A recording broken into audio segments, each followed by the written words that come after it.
Hello दोस्तों, स्वागत है एक बार फिर से आप सभी का। इस वीडियो में हम आपको जो क्लास 8th का पहला चैप्टर है रेशनल नंबर परिमेय संख्या के बारे में बताएंगे। पहले हम इसके बेसिक को जानेंगे, उसके बाद जो इसकी इंपॉर्टेंट क्वेश्चंस हैं उसको हम सॉल्व करेंगे।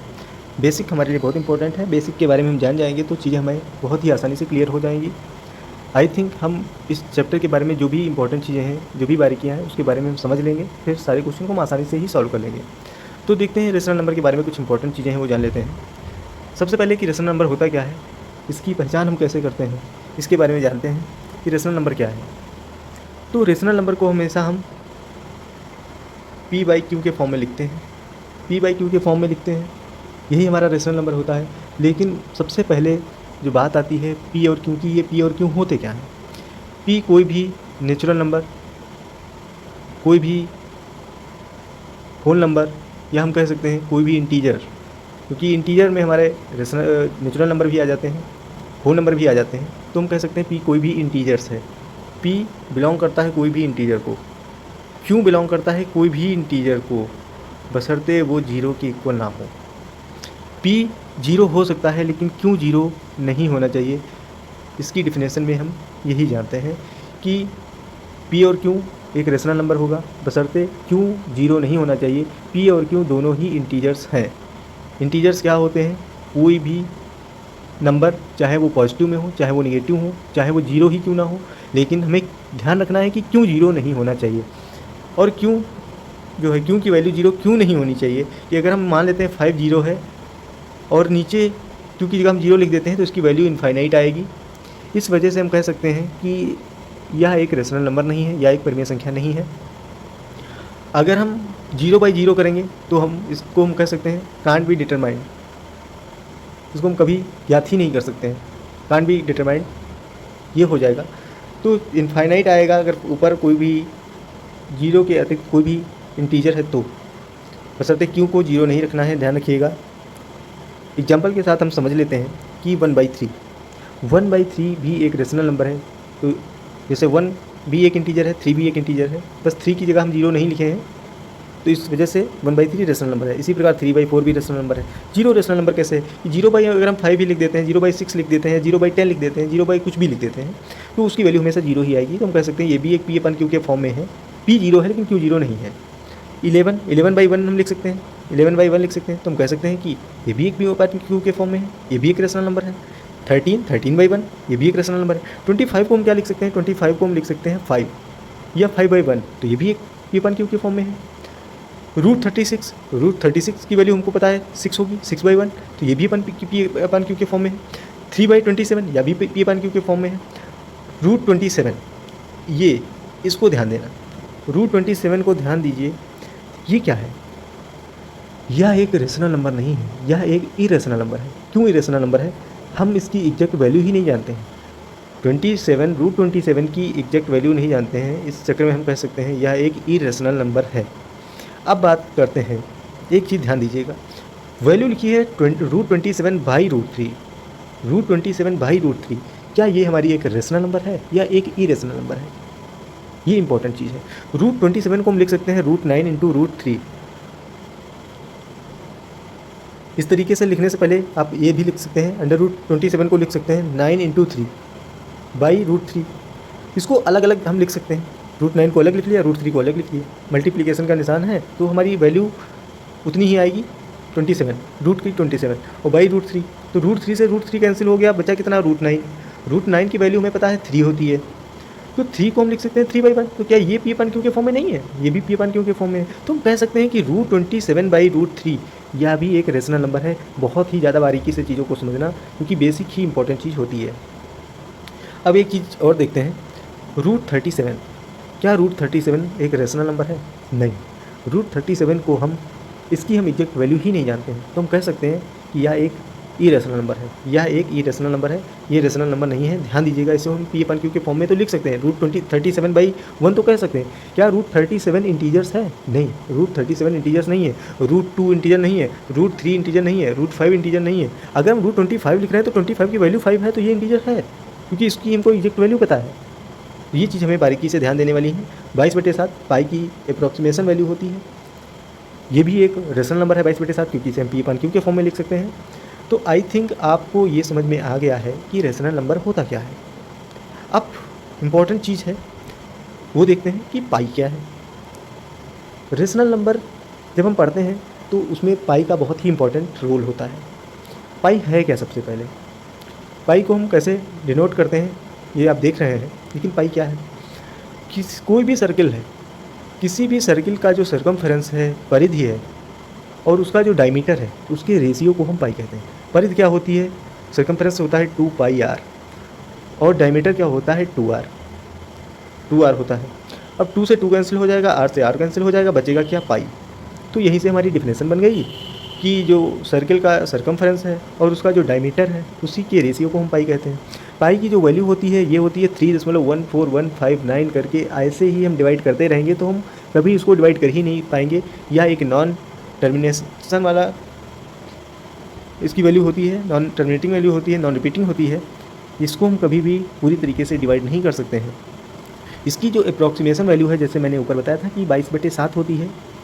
एग्जैक्ट वैल्यू नहीं है 22/7, लेकिन अप्रॉक्सीमेशन वैल्यू है। चूँकि 22/7 पी अपान क्यू के फॉर्म में है तो इसको हम कह सकते हैं या एक रेशनल नंबर है, या एक रेशनल नंबर है। लेकिन जो ये वैल्यू है 3.14159, तो ये कभी कटेगी ही नहीं, तो ये हमारी इरेशनल हो जाएगी। तो हम कह सकते हैं कि 22/7 तो रेशनल है, 22/7 हमारी रेशनल नंबर है, लेकिन पाई जो है वह इरेशनल नंबर है। बहुत ही अच्छे से चीज़ों को पढ़िएगा, बहुत ही ध्यान से पढ़िएगा।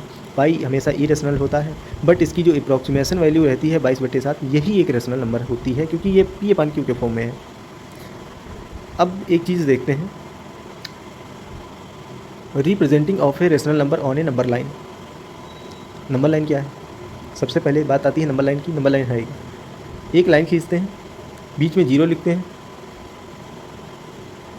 राइट हैंड साइड में क्या करते हैं, हम चीज़ें पॉजिटिव में लिखते हैं, जैसे कि 1 2 3, ऐसे ही इनफाइनाइट तक जाते हैं। लेफ्ट साइड में क्या करते हैं, निगेटिव में लिखते हैं। राइट साइड में पॉजिटिव, लेफ्ट साइड में निगेटिव। -1, -2, -3, इधर माइनस इनफाइनाइट तक हम जा सकते हैं, कितना भी आगे। तो यही हमारी होती है नंबर लाइन। एक चीज़ और याद रखिएगा, मान लेते हैं ये एक नंबर लाइन है। अगर हम पॉजिटिव की ओर जाए, मतलब राइट हैंड साइड की ओर बढ़ेंगे, राइट हैंड साइड की ओर बढ़ेंगे, तो हमारी संख्याएं हमेशा बढ़ती हुए क्रम में रहेंगी, मतलब और संख्याएं इंक्रीज़ होती रहेंगी। अगर हम लेफ़्ट साइड में जाएंगे संख्या रेखा पर, अगर हम लेफ़्ट साइड में जाएंगे नंबर लाइन पे, तो चीज़ें हमारी डिक्रीज़ होंगी, घटते हुए क्रम में लिखी होंगी। ये चीज़ें याद रखना। अब हम 5/9 को रिप्रेजेंट कैसे करते हैं? तो 5/9 हमारी एक प्रॉपर फ्रैक्शन है। प्रॉपर फ्रैक्शन क्या होती है भाई? प्रॉपर फ्रैक्शन क्या होती है? प्रॉपर फ्रैक्शन जिसमें डिनोमिनेटर जो होता है वो न्यूमरेटर से बड़ा होता है। जैसे कि 5 छोटा है, 9 बड़ा है। इसकी जो वैल्यू आएगी हमेशा आएगी 0 और 1 के बीच में। 0 से तो बड़ी होगी, 1 से छोटी होगी। मतलब यहाँ पर कोई नंबर है वो 0 से तो बड़ा होगा, 0 से तो बड़ा है, लेकिन 1 से छोटा होगा। अगर ऑब्वियसली सी बात है डिनोमिनेटर बड़ा है, न्यूमरेटर छोटा है, तो ऑब्वियसली सी बात है संख्याएं 0 दशमलव में करके आएंगी, 0 डेसिमल कुछ भी आएगा, 1 2 3 4 करके। तो कह सकते हैं ना कि 0 से तो बड़ा है लेकिन 1 से छोटा है। अब इसको हम कैसे दर्शाते हैं?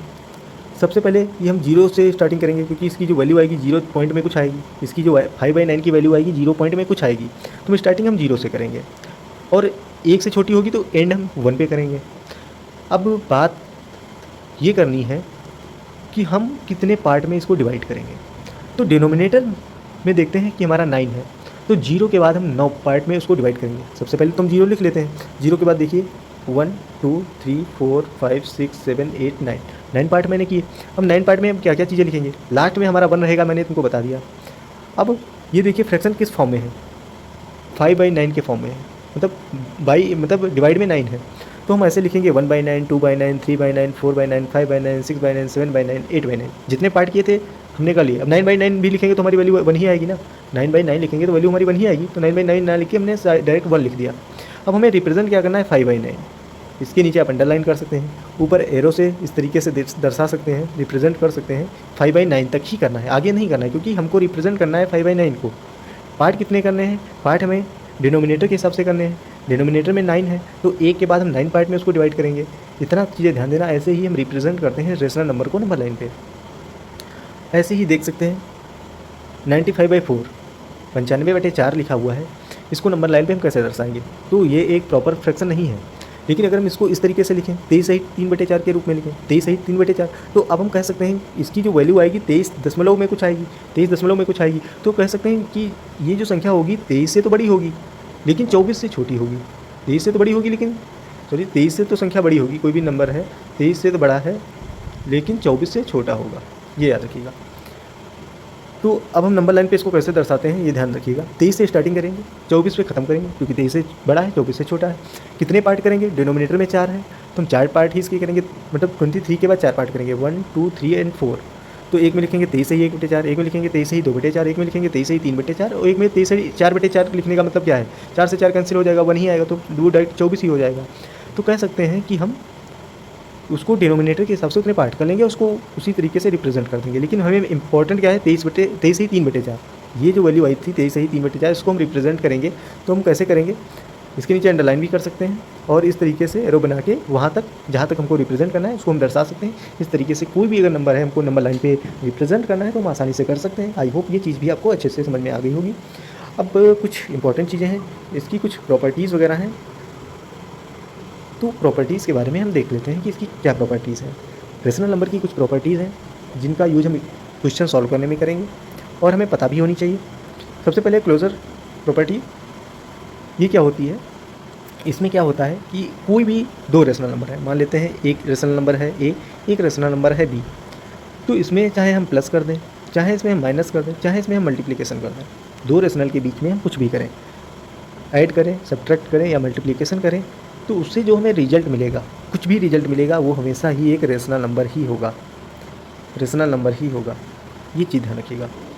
अब चूँकि यहाँ पर क्या दिया है ए बाई बी, हमने बताया ना कि कोई भी दो रेशनल नंबर, जैसे ये ए बाई बी के फॉर्म में एक रेशनल नंबर है, एक सी बाई डी के फॉर्म में एक रेशनल नंबर है, इसको हम ऐड कर देंगे या इसको हम सब्ट्रैक्ट कर देंगे या इसका हम मल्टीप्लिकेशन कर देंगे तो रिजल्ट क्या मिलेगा, अब रिजल्ट हमेशा एक रेशनल नंबर मिलेगा। थोड़ा ध्यान देने वाली बात है, यहाँ पर 5 है, यहाँ पर 5 है, तो अगर हम इसको 3/5 और -6/7 करेंगे, यहाँ पर 5 कर लेते हैं, तो इसको जब हम सॉल्व करेंगे तो रिजल्ट क्या मिल रहा है -9/35, -9/35। तो क्या यह एक रेशनल नंबर नहीं है, यह भी एक रेशनल नंबर है। तो इसी प्रकार से अगर हम सब्ट्रैक्ट करेंगे या मल्टीप्लिकेशन करेंगे तो हमारा जो रिजल्ट है हमेशा रेशनल नंबर मिलेगा। क्लोजर प्रॉपर्टी में ये ध्यान रखना।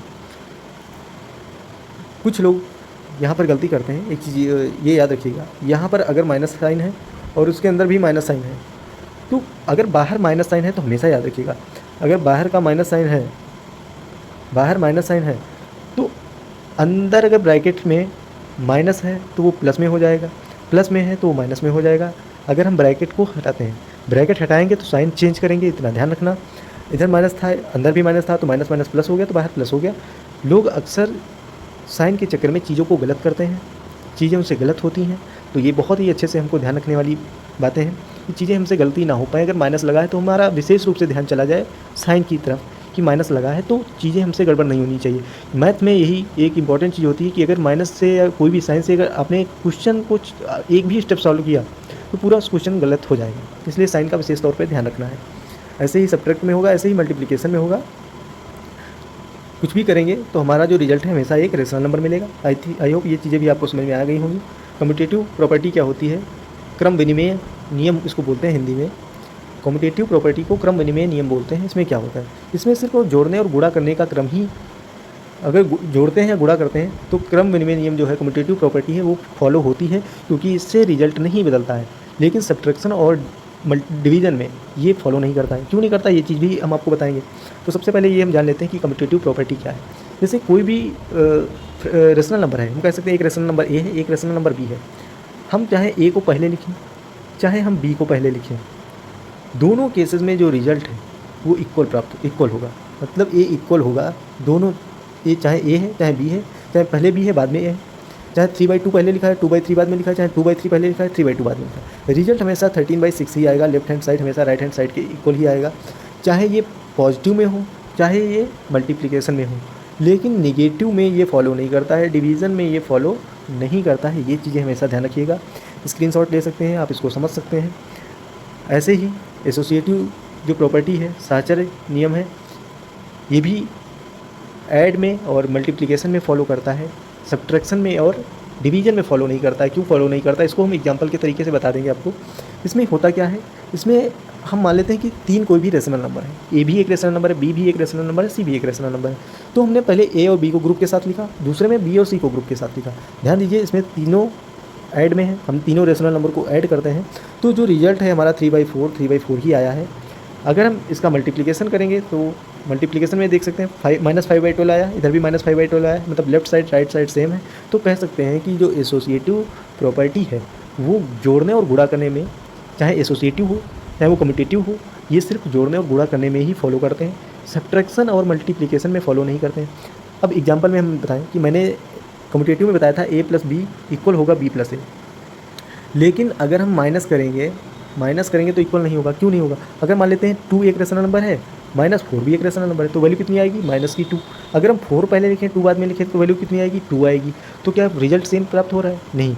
तो कम्यूटेटिव जो प्रॉपर्टी है वो फॉलो कर ही नहीं रही है। ऐसे ही एसोसिएटिव में भी यही होता है, डिवीजन में भी यही होता है। डिवीजन में क्या होता है, जैसे 2 डिवाइड 4 करेंगे तो कितना आएगा? 1/2 आएगा। अगर 4 डिवाइड बाई 2 करेंगे तो कितना आएगा? तो ये 2 आएगा। तो भी हम देख सकते हैं एक साइड में 1/2 आ रहा है, एक साइड में 2 आ रहा है, तो ये भी उसको फॉलो नहीं कर रहा है। तो ये चीज़ें हमें ध्यान रखनी है, बारीकी से चीज़ों को समझना है कि सब्ट्रैक्शन में और डिवाइड में उसको फॉलो नहीं कर पा रहे हैं, इसलिए वो इसका पालन नहीं कर रहा है। अब कभी कभी चीज़ें हम भूल जाते हैं तो हम याद कैसे करते हैं? कैसे याद करते हैं? हम अपने तरीके से चीज़ों को लेट कर लेते हैं कि भाई ठीक है, 2 रेशनल नंबर मान लेते हैं, कुछ भी हैं, तो उसको हम सब्ट्रैक्ट करा के देखते हैं, उसको डिवाइड करा के देखते हैं, वो फॉलो कर रहा है या नहीं कर रहा है। अगर नहीं कर रहा है तो नहीं फॉलो कर रहा है, अगर हमारा रिजल्ट नहीं सेम आ रहा है तो नहीं फॉलो कर रहा है। तो अगर कभी कभी चीज़ों को भूल जाते हैं तो इस तरीके से चीज़ों को एग्जाम्पल के साथ खुद से समझ सकते हैं। अब देखते हैं घटाओं में कम्यूटेटिव और एसोसिएटिव फॉलो क्यों नहीं करता है। a - b, b - a, यहाँ पर इक्वल दिखाया गया है लेकिन इक्वल होगा नहीं, यहाँ पर इक्वल दिखाया गया है लेकिन इक्वल होगा नहीं, इसीलिए इसको फॉलो नहीं करता है। मान लेते हैं a 5/7 है, मान लेते हैं b 2/3 है, आप अपनी मर्ज़ी से कोई भी डिजिट, कोई भी रेशनल नंबर मान सकते हैं, कुछ भी मान सकते हैं। लेकिन अगर आप उसे सॉल्व करेंगे, a - b करेंगे, b - a करेंगे, तो रिजल्ट हमारा डिफरेंट आएगा। चाहे वो एसोसिएटिव में हो, चाहे वो कम्यूटेटिव में हो, रिजल्ट हमारा सेम नहीं आएगा। फिर चाहे हम ऐड करें, चाहे हम उसको डिवाइड करें, रिजल्ट सेम नहीं आएगा। इसलिए ये दोनों फॉलो नहीं करते हैं और क्वेश्चन एग्जाम में अक्सर आते हैं, तो ध्यान रखिएगा। अब देखते हैं, हाँ, एडिटिव इन्वर्स क्या होता है। एडिटिव इन्वर्स क्या है कि कोई भी डिजिट है उसका हम साइन चेंज कर देते हैं। जैसे कि 10 है, 10 का साइन चेंज करेंगे -10 आएगा, तो यही इसका एडिटिव इन्वर्स है। अगर माइनस का 10 है तो साइन चेंज कर देंगे 10 आएगा, तो यही इसका एडिटिव इन्वर्स है। लेकिन जब हम इन दोनों को जोड़ेंगे तो रिजल्ट हमेशा 0 ही आएगा। मतलब किसी भी संख्या का जो एडिटिव इन्वर्स होगा उसको हम दोनों को जोड़ेंगे तो रिजल्ट हमेशा 0 आएगा। ये चीज़ें ध्यान रखनी है। जैसे कि एग्जांपल में 5 है, 5 का एडिटिव इन्वर्स -5, -8 का एडिटिव इन्वर्स 8, 3/7 का एडिटिव इन्वर्स -3/7। माइनस लगा देना है, बस इतना करना है। माइनस लगा है तो भी लगा दो, नहीं लगा है तो भी लगा दो। जैसे कि हम कह सकते हैं माइनस का 10 लिखा है, इसका एडिटिव इन्वर्स, मैंने कहा माइनस लगा दो, माइनस लगा दिया तो -10 तो साइन चेंज हो जाएगा ना, तो ये प्लस का 10 ही आएगा ना। तो माइनस अगर हम लगा भी देंगे तो भी हमारा वो पॉजिटिव में ही आ जाएगा। तो हम कह सकते हैं कि अगर नॉर्मल डिजिट है, जैसे 5 था, ये -5 इसका एडिटिव इन्वर्स था, इसको ऐड करेंगे तो देखो हर एक कंडीशन में 0 ही आ रहा है। तो हम कह सकते हैं कि कोई भी डिजिट हो, उसका एडिटिव इन्वर्स हो, उसको हम ऐड करेंगे तो हमारा जो रिजल्ट है वो 0 आएगा। निगेटिव क्या होता है? निगेटिव में वही होता है कि साइन को हम चेंज कर देते हैं, माइनस लगा देते हैं, बस उतना ही होता है। जो चीज़ें मैंने ऊपर बताई हैं वो सेम चीज़ें इसमें भी हैं। मल्टीप्लिकेटिव इन्वर्स क्या होता है? इसमें क्या होता है कि अगर हम कोई भी संख्या ले रहे हैं, जैसे 10 ले रहे हैं, तो इसका रेसिप्रोकल हम निकालना होता है। 10 का 1/10 हो जाएगा, -10 होता तो -1/10 हो जाता। अगर इसकी हम मल्टीप्लिकेशन करते हैं तो हमेशा 1 ही आएगा। अगर किसी भी डिजिट का मल्टीप्लिकेटिव इन्वर्स से मल्टीप्लाई कराते हैं तो हमेशा 1 ही आएगा। एग्जाम्पल आपके सामने है, देख लीजिए। 5 का रेसिप्रोकल या फिर मल्टीप्लिकेटिव इन्वर्स कितना है? 1/5। -7 का मल्टीप्लिकेटिव इन्वर्स कितना है? -1/7 है। 2/3। हाँ, एक चीज़ और याद रखिएगा, लिखा है -7, इसका एडिटिव इन्वर्स लिखते हैं जब, मल्टीप्लिकेटिव इन्वर्स लिखते हैं जब, तो लिखते हैं 1/-7। तो जो ये माइनस का साइन है, ये नीचे लगाओ या ऊपर लगाओ इससे फ़र्क नहीं पड़ता है, क्योंकि ये जो डिजिट होगी, चाहे ऊपर माइनस में हो चाहे नीचे माइनस में हो, वो निगेटिव ही रहेगा, क्योंकि साइन तो एक ही जगह लगा है ना। इस वजह से हमारा जो रिजल्ट है माइनस में ही रहेगा, चाहे साइन ऊपर लगाओ चाहे नीचे लगाओ। कभी कभी स्टूडेंट्स को इसमें कन्फ्यूजन रहती है कि माइनस ऊपर लगाएं या नीचे लगाएं, कहीं भी लगा सकते हैं। अब इसमें ये चीज़ मैंने एक चीज़ बताई थी, एडिटिव इन्वर्स में अगर हम ऐड करते थे तो 0 हो रहा था। मल्टीप्लिकेटिव इन्वर्स में क्या होगा, मल्टीप्लिकेशन करेंगे तो हमेशा हर कंडीशन में रिजल्ट 1 आएगा। ये याद रखिएगा। एक चीज़ और याद रखिएगा कि किसी भी रेशनल नंबर का हम मल्टीप्लिकेटिव इन्वर्स नहीं निकाल सकते हैं। अब ये कौन सी चीज़ है, हम कहें 0 का मल्टीप्लिकेटिव इन्वर्स थोड़ी ना निकाल पाएंगे, 0 भी तो एक रेशनल नंबर है, 0 का नहीं निकाल सकते। तो 0 के अतिरिक्त मतलब 0 के अलावा कोई भी संख्या हो सकती है जिसका हम मल्टीप्लिकेटिव इन्वर्स निकाल सकते हैं। 0 को निकालेंगे तो कितना आएगा, 1/0, तो इसकी वैल्यू आ जाएगी इनफाइनाइट, तो हम निकाल ही नहीं सकते हैं। अब इनफाइनाइट चीज़ की मल्टीप्लाई 0 से तुम कर नहीं सकते हैं, तो वैल्यू क्या एक आएगी, ऐसे पता ही नहीं चलेगा, इनफाइनाइट है चूँकि। तो ये चीज़ें ध्यान देना। और डिस्ट्रीब्यूटिव आइडेंटिटी है, वितरण का जो नियम है, ये भी इस पर क्वेश्चन आते रहते हैं। तो इसमें क्या होता है, ये चीज़ें ध्यान दीजिए। ए इंटू ब्रैकेट में बी प्लस सी है, इसमें क्या होता है, ए की मल्टीप्लाई बी के साथ भी होगी, ए की मल्टीप्लाई सी के साथ होगी। बीच में साइन का ध्यान देना, प्लस है या माइनस है। इसमें देखिए माइनस है तो ए की मल्टीप्लाई बी से भी होगी, ए की मल्टीप्लाई सी से भी होगी। तो ए इंटू बी, माइनस का साइन था तो माइनस का साइन लगा दिया, ए इंटू सी, मतलब क्या होगा, ए की मल्टीप्लाई बी के साथ ए प्लस ए इंटू बी, ए की मल्टीप्लाई सी के साथ प्लस का निशान लगाया, ए इंटू सी। इस प्रकार से वितरण के नियम को हम समझते हैं। जैसे 4 इंटू 2 प्लस 3, तो हम इसे लिखा है 4 इंटू 2 प्लस 3। नॉर्मल तरीके से अगर हम इसको मल्टीप्लाई करना चाहें तो कैसे करेंगे, 3 2 5 कर देंगे, और 3 2 5 और 5 की मल्टीप्लाई 4 से करेंगे तो 20 आएगा। 20 आएगा, हमने रिजल्ट निकाल दिया। ये तो हमारा नॉर्मल तरीका है। लेकिन अगर क्वेश्चन कहेगा कि वितरण नियम से ही, डिस्ट्रीब्यूटिव आइडेंटिटी से ही इसको सॉल्व करना है, तो हम कैसे करेंगे, 4 है इंटू 2 प्लस 3, हमने डायरेक्ट किया था तो 20 आया था। ठीक है, हम अगर वितरण के नियम से करेंगे तो क्या होगा, 4 की मल्टीप्लाई 2 के साथ करेंगे तो 4 इंटू 2 लिखेंगे, प्लस का साइन है तो प्लस का साइन लगा देंगे। अब 4 की मल्टीप्लाई 3 के साथ भी करेंगे तो 4 की मल्टीप्लाई 3 के साथ करेंगे तो 4 इंटू 2 आएगा 8, प्लस 4 इंटू 3 आएगा 12, तो 8 प्लस 12 हमारा आ जाएगा 20। इस तरीके से भी 20 आ गया। लेकिन क्वेश्चन अगर हमें कहेगा कि उस नियम को फॉलो करना है तो उस तरीके से ही करना है आपको। अगर आपको नहीं फॉलो करने को बोलता है तो आप उसको फॉलो करें या ना करें, आप ऐसे भी क्वेश्चन को सॉल्व कर सकते हैं। अगर वो कहेगा कि हाँ डिस्ट्रीब्यूटिव आइडेंटिटी से ही सॉल्व करना है तो आपको ये वाला तरीका ही अपनाना पड़ेगा। अगर नहीं कह रहा है तो आप कोई भी तरीका अपनाएं, आंसर आना चाहिए और चीज़ों को सही से सॉल्व करनी चाहिए स्टेप बाय स्टेप। तो आई होप ये वीडियो आपको अच्छा लगा होगा, चीज़ें आपको समझ में आई होंगी। वीडियो अच्छा लगा हो तो वीडियो को लाइक करें, चैनल को सब्सक्राइब करें। अगले वीडियो में हम आपको इसके जो इंपॉर्टेंट क्वेश्चंस हैं इसके बारे में बताएंगे। चीज़ें एक एक बारीकी से सब कुछ समझ में आ जाएगा, बस थोड़ा सा पेशेंस बनाए रखें और पूरा वीडियो आसानी से देखें। अगर चीज़ें समझ में नहीं आई हैं, डाउट रह गई हैं, तो वीडियो को एक बार फिर से आप देख सकते हैं। मिलते हैं आपको नेक्स्ट वीडियो में।